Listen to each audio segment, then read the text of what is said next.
in this 2026 budget? Okay, so good morning, and very much a pleasure to be here. It's always a pleasure, really, to sit here and then share ideas in relation to how we build the economy. To sort of put things pretty much straightforward, you recognize that we have come from a particular place, a place where the severe challenges that we had with the economy, particularly over the 2023-22 period, and then coming into 24, had to be fundamentally addressed. And what the budget has sought to do is really anchor and drive some of the reforms that have been started, and then also use that for enhanced productivity. So if you look at the statement that the Right Honourable Minister made in the House in paragraph 28 of the big budget itself, if you don't mind me quoting, it says that, Mr. Speaker, over the next year and beyond, government will focus on 3 strategic priorities for growth, for jobs, and for transformation. So he lists them up. The first one being consolidating macroeconomic stability, and I'll talk to that in a moment. The second one being accelerating economic transformation and job creation, and then again, I'll talk to that in a moment. And then the third one being strengthening security and the social sectors for inclusive growth. So really sort of to do a justice to the budget and then the intent behind it, I would want to look at it from these 3 broad strategic priorities that the government has said. How you consolidate growth, how you consolidate the macro stability that we're seeing, how you accelerate economic transformation, or I would probably put it structural transformation, and then also as a result create jobs, and then number 3, how you ensure that in the process of the growth, you don't leave people behind. And that is actually extremely important, because in many jurisdictions, and Ghana is not an exception, we would keep talking about these big macro numbers. GDP is this, inflation is this, and all of that. But when you go down to the micro level, you still have deep issues of poverty and inequality. And you don't need to go far from our studios here. Just walk 50 meters out and you see people struggling on the street. So the growth is only useful if it is carrying people along, and importantly, if you're strengthening your social sectors, health, education, and social protection. And this is really where the budget tries to provide some answers to these 3 big kind of strategic priorities. So let me start off with the first one on how you consolidate macro economic stability. And I'd actually put, some statement and some analysis out there earlier in the week that, in my view, this budget is a credible budget. And when we say a credible budget, what do I mean? So if you look at what the World Bank puts out, and then even what an organization called the International Budget Partnership puts out. Again, let me read. A credible budget, or what does budget credibility mean? It means that it is defined as the government's ability to meet its revenue and expenditure targets during the fiscal year. A credibly implemented budget has only small deviations from the approved, both in terms of overall expenditure and revenues, and then also in terms of allocation.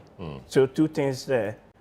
We want to see you implementing what you say you want to do on the revenue and expenditure front, but also importantly when it comes to budget execution, the allocation bit, making sure that monies are going to the right sectors to support those strategic priorities that you say you're going to do, that tends to or would happen. So again, let's look at where the numbers are, right? On the first theme that I mentioned on the macroeconomic stability. So if you go back to the 2025 budget and the targets that the government said that they would achieve, the target was was for an overall real GDP growth of at least 4%. As we speak now, the latest numbers are indicating in excess of 6% of real GDP growth. And again, remember that in the last 5 to 6 years, we had struggled to even cross the 4% threshold. So you can look at the data from the Ghana Statistical Service.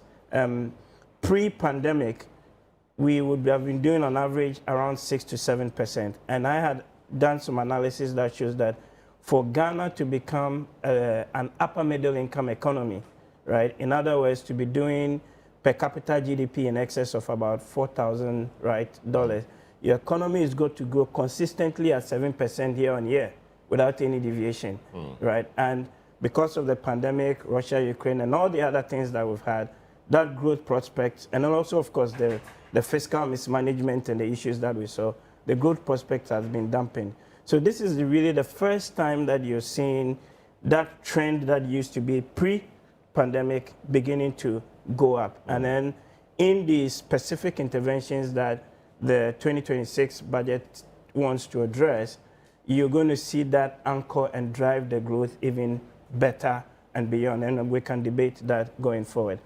Again, one of the targets that we had was that the end year inflation was going to be 11.9%.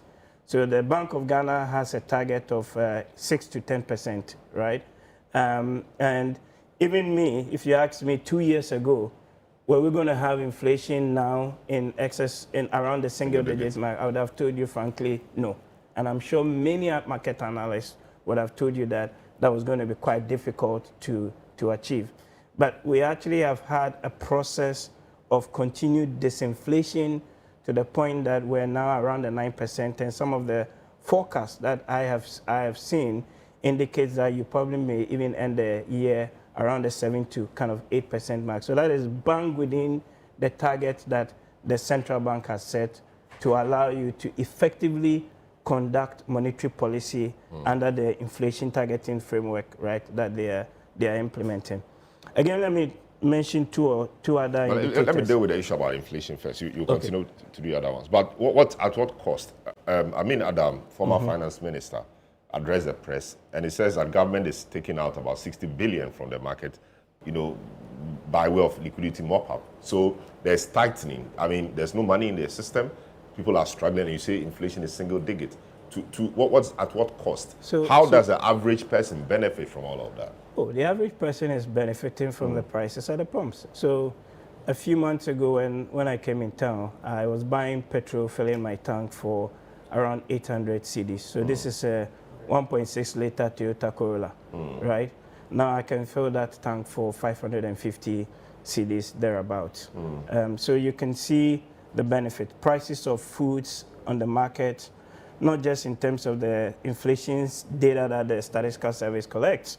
But the price, yes, so the fuel bit, yes. But the prices of goods on the market, yes, those prices have not seen the corresponding... No, prices have come down. So really? When we say, let me explain. So when we say inflation, we're not saying that the price is not coming to come down. The rate of increase. It's the relative rate of increase, right? In other words, if you were doing 20% inflation last year, your price increment would have been an additional, for argument's sake, if it was 100, it's now what, 120, right? Now, if it's around your 9%, in other words, it's what, 109, right? So between 120 and 109, the relative savings that you're having, right, is coming to what, around 11 or so Ghana cedis. So again, for public education purposes, it is not to say that prices are not increasing, but rather the relative rate is coming down. Okay. And actually, interestingly, I've got a data point that one of my colleagues actually put up, a guy called Alfred Aprea, a few days ago, where if you look at households in terms of purchasing power parity, right? You could do the data and you can track the data 20 years back. And in fact, 2025 is on record going to be one of the biggest years where we've had households lose the least purchasing power parity. And this is data from the Ghana Statistical Service, right? In other words, the relative money that you have in your pocket, you're able to stretch it a little bit better this year than you would have had last year, and even in other years, preceding. And this is consistent with what you're seeing at the macro level, and then what you're seeing also at the micro level. So Great. what the central bank does as part of their remit is price stability. You can go and look at the Central Bank Act.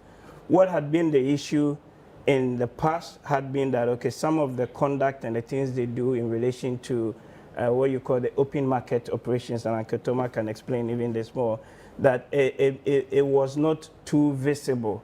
As part of the IMF program and then all the other recommendations that have come, the central bank now is actually communicating that clearly to the market.